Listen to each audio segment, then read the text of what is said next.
जब भी बहुत सारे न्यूक्लियॉन्स मिलके एक न्यूक्लियस बनाता है तो इस प्रोसेस में वो लूज करता है कुछ एनर्जी। इस एनर्जी को हम इस न्यूक्लियस का बाइंडिंग एनर्जी कहते हैं। और जैसे कि हमें पता है कि एनर्जी और मास इक्विवेलेंट होता है, ये हम स्पेशल रिलेटिविटी से प्रूव कर सकते हैं।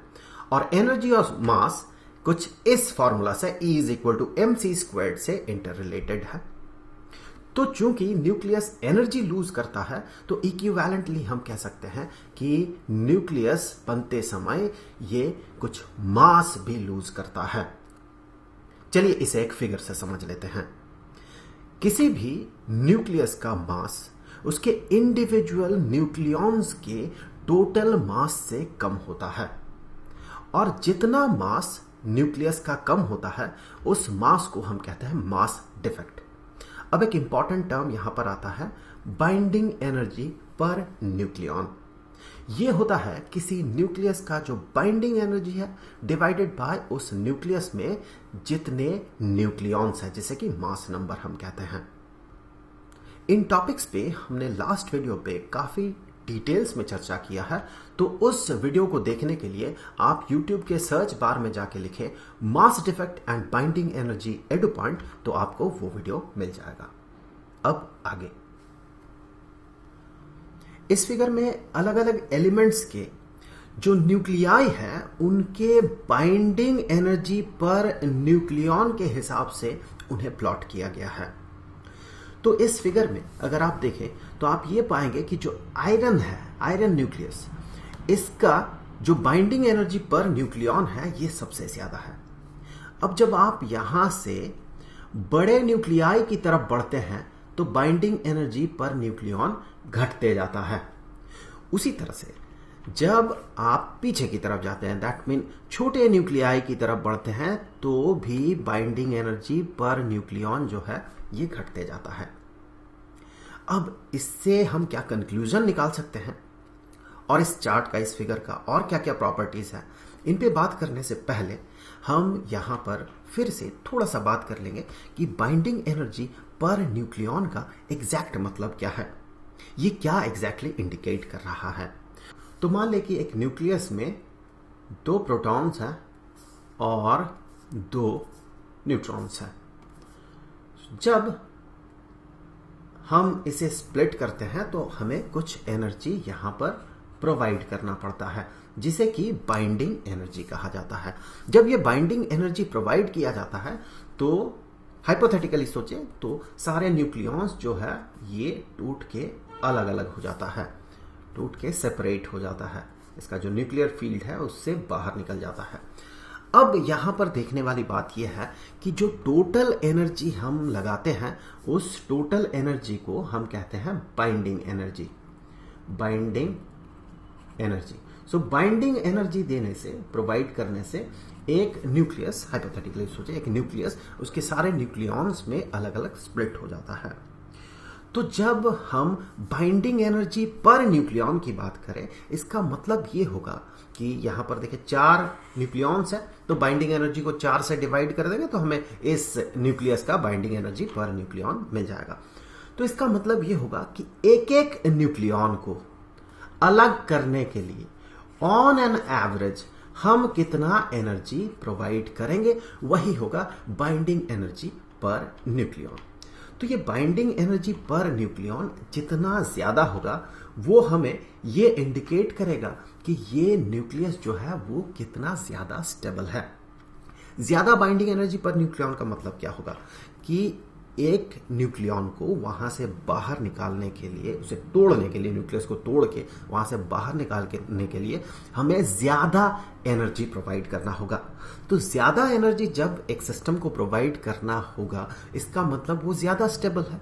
यहां पर अगर देखें तो यहां इसका अगर देखें हीलियम का बाइंडिंग एनर्जी पर न्यूक्लियॉन, इसे अगर आप कंपेयर करें यहां पर आयरन के बाइंडिंग एनर्जी पर न्यूक्लियॉन से, तो आप ये पाएंगे डेफिनेटली ये काफी ज्यादा है हीलियम के बाइंडिंग एनर्जी पर न्यूक्लियॉन से। इसका मतलब ये जो है ये आयरन न्यूक्लियस ये ज्यादा स्टेबल है अगर आप कंपेयर करें हीलियम न्यूक्लियस के साथ। सिमिलरली अगर आयरन न्यूक्लियस को कंपेयर करें यूरेनियम न्यूक्लियस के साथ तो आयरन न्यूक्लियस ज्यादा स्टेबल है, जबकि ये जो है ये कम स्टेबल है। तो फिर यूनिवर्स जो है ये काम कैसे करता है, ये मेरा सवाल है आपसे। क्या यूनिवर्स में जो भी चीजें होता है वो किस तरह से काम करता है, स्टेबिलिटी का क्या होता है? क्या ये कम स्टेबल से ज्यादा स्टेबल की तरफ बढ़ता है या ज्यादा स्टेबल से कम स्टेबल की तरफ बढ़ता है? आप वीडियो को पॉज करें, कुछ देर सोचें। जो भी चीजें आप देखते हैं वहां पर जो भी सिस्टम रहता है उसे अगर आप नॉर्मली छोड़ देते हैं, उसे स्पॉन्टेनियसली काम करने देते हैं, अपने हिसाब से काम करने देते हैं, तो फिर क्या वो ज्यादा स्टेबल से कम स्टेबल की तरफ जाता है या फिर कम स्टेबल से ज्यादा स्टेबल की तरफ जाता है? तो ये यूनिवर्स, हमारा जो यूनिवर्स है, ये कुछ इस तरह से काम करता है कि जो भी सिस्टम्स हैं सारे कम स्टेबल से ज्यादा स्टेबल की तरफ बढ़ता है। तो यहां पर जो भी छोटे छोटे न्यूक्लियाई हैं, जैसे कि हीलियम हो गया, ये कार्बन हो गया, जैसे कि हाइड्रोजन हो गया, इनका टेंडेंसी होगा कि स्टेबिलिटी को बढ़ाना। मतलब कि ये छोटे छोटे न्यूक्लियाई, इसका कोशिश यही होगा कि ये बड़े न्यूक्लियाई बनाए। कैसे? एक दूसरे के साथ जुड़ के। इस प्रोसेस को कहा जाता है फ्यूजन। फ्यूजन में होता यह है कि छोटे छोटे न्यूक्लियाई जो है वो एक दूसरे के साथ जुड़ के बड़ा न्यूक्लियस बनाता है। एक छोटा सा एग्जांपल कंसीडर कर लेते हैं, जैसे कि हाइड्रोजन, बहुत सारे हाइड्रोजन मिलके हीलियम न्यूक्लियस बनाता है। 4 हाइड्रोजन न्यूक्लियस मिलके, न्यूक्लियाई मिलके एक हीलियम न्यूक्लियस बनाता है। सिमिलरली हीलियम भी फ्यूज होके बनाता है कार्बन। सो कार्बन भी फ्यूज होके आगे बड़ा एलिमेंट्स जो है वो बनाता है, बड़ा न्यूक्लियाई बनाता है। उसी तरह से अगर आप बड़े बड़े न्यूक्लियाई के बारे में सोचें तो इसका टेंडेंसी क्या होगा? यहां इसका स्टेबिलिटी कम है, यहां इसका स्टेबिलिटी ज्यादा है। इस पूरे रीजन में देखें, स्टेबिलिटी इस रीजन से काफी ज्यादा है। तो यूरेनियम या फिर बड़े बड़े न्यूक्लियाई जो है उनका टेंडेंसी होगा कि वो टूट के छोटे न्यूक्लियाई बनाए। तो यहां पर बड़े बड़े जो न्यूक्लियाई होते हैं वो टूट के छोटे छोटे न्यूक्लियाई बनाता है। इस प्रोसेस को कहा जाता है फिशन। अब एक पॉइंट और कि अगर आप यहां मिड रेंज में देखें, यहां इस रेंज में देखें लगभग, तो आप ये पाएंगे कि बाइंडिंग एनर्जी पर न्यूक्लियॉन जो है ये लगभग कांस्टेंट है। तो ऐसा होता क्यों है? चलिए इसी पे बात करेंगे। तो इसके लिए सबसे पहले तो आपको समझना होगा कि ये जो बाइंडिंग एनर्जी है ये न्यूक्लियस बनते समय रिलीज क्यों होता है इतना एनर्जी। तो चलिए कुछ एग्जांपल से समझ लेते हैं जो हमें पता है। जैसे कि ग्रेविटेशनल फील्ड में अगर देखें, मान लें एक ऊंची जगह है और यहां ढलान के बाद एक नीची जगह है, तो यहां से अगर आप एक ऑब्जेक्ट को छोड़ते हैं तो ये अपना ग्रेविटेशनल पोटेंशियल एनर्जी लूज करता है और साथ ही साथ इस प्रोसेस में ये कुछ एनर्जी रिलीज करता है। अगर आप इसे यहां पर रोक दें, यहां पर तो इसके पास काइनेटिक एनर्जी होगा, अगर आप इसे यहां पर रोक दें तो वही काइनेटिक एनर्जी ये रिलीज कर जाएगा। ये होता है ग्रेविटेशनल फील्ड के कारण, ग्रेविटेशनल फील्ड के कारण। उसी तरह से अगर इलेक्ट्रोस्टैटिक फील्ड को कंसीडर करें, मान लें कि एक पॉजिटिव चार्ज है, चलिए सिंप्लिसिटी के लिए इसे फिक्स कर देते हैं, तो ये अपने आसपास क्रिएट करता है इलेक्ट्रोस्टैटिक फील्ड।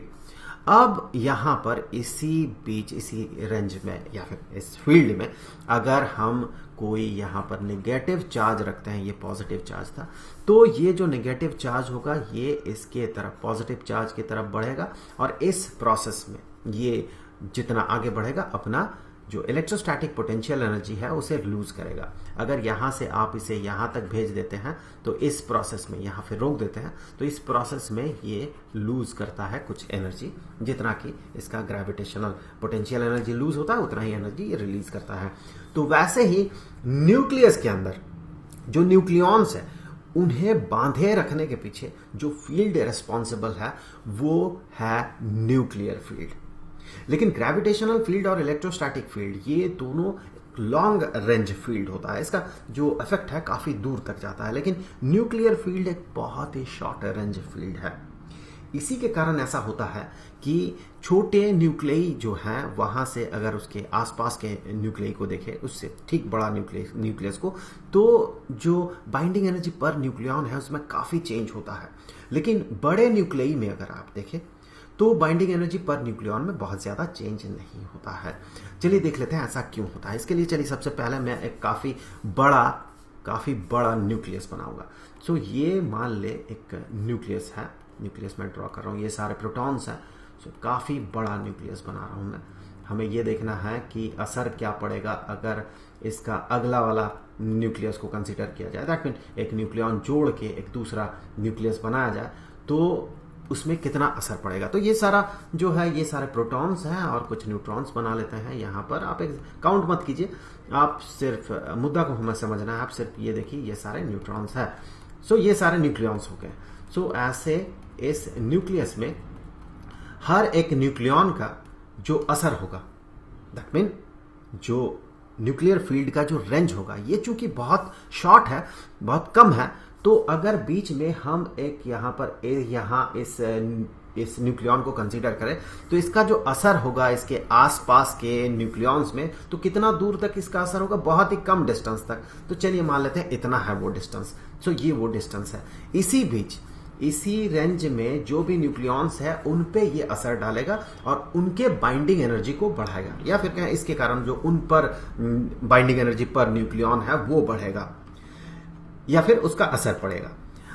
अब क्या करते हैं हम, यहां पर बाहर से एक न्यूक्लियॉन ऐड करते हैं। चलिए एक न्यूक्लियॉन हमने ऐड कर दिया तो ये जो न्यूक्लियस है ये चेंज हो गया, इससे थोड़ा बड़ा न्यूक्लियस बना। तो इस बड़ा बनने के प्रोसेस में बाइंडिंग एनर्जी पर न्यूक्लियॉन में कितना असर पड़ेगा यही हमें देखना है। तो हमने जो जोड़ा था वो ये वाला न्यूक्लियॉन था। तो इसका जो असर है, जैसे कि इससे पहले हमने बात किया, इसका जो रेंज है बहुत कम होता है, तो इसका असर देख लेते हैं कितना दूर तक रहेगा। इसका असर इतना ही दूर तक रहेगा। अगर आप देखें तो सिर्फ कुछ ही न्यूक्लियॉन्स पे ये असर डाल रहा है, बाकी यहां पर जितने भी न्यूक्लियॉन्स हैं इन पे कोई असर नहीं पड़ रहा है। इसका मतलब इस पूरे बहुत बड़ा न्यूक्लियस का टोटल बाइंडिंग एनर्जी तो काफी ज्यादा है, उसमें ये सिर्फ असर डाल रहा कुछ ही न्यूक्लियॉन्स पे।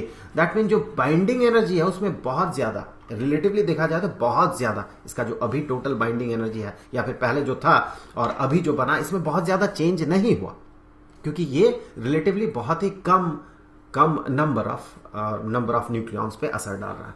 लेकिन अगर हम एक बहुत ही छोटा सा न्यूक्लियस को कंसीडर करें, चलिए एक बहुत छोटा सा न्यूक्लियस, यहां पर 2 प्रोटॉन्स हैं और 2 न्यूट्रॉन्स, एक छोटा सा हमने कंसीडर किया न्यूक्लियस।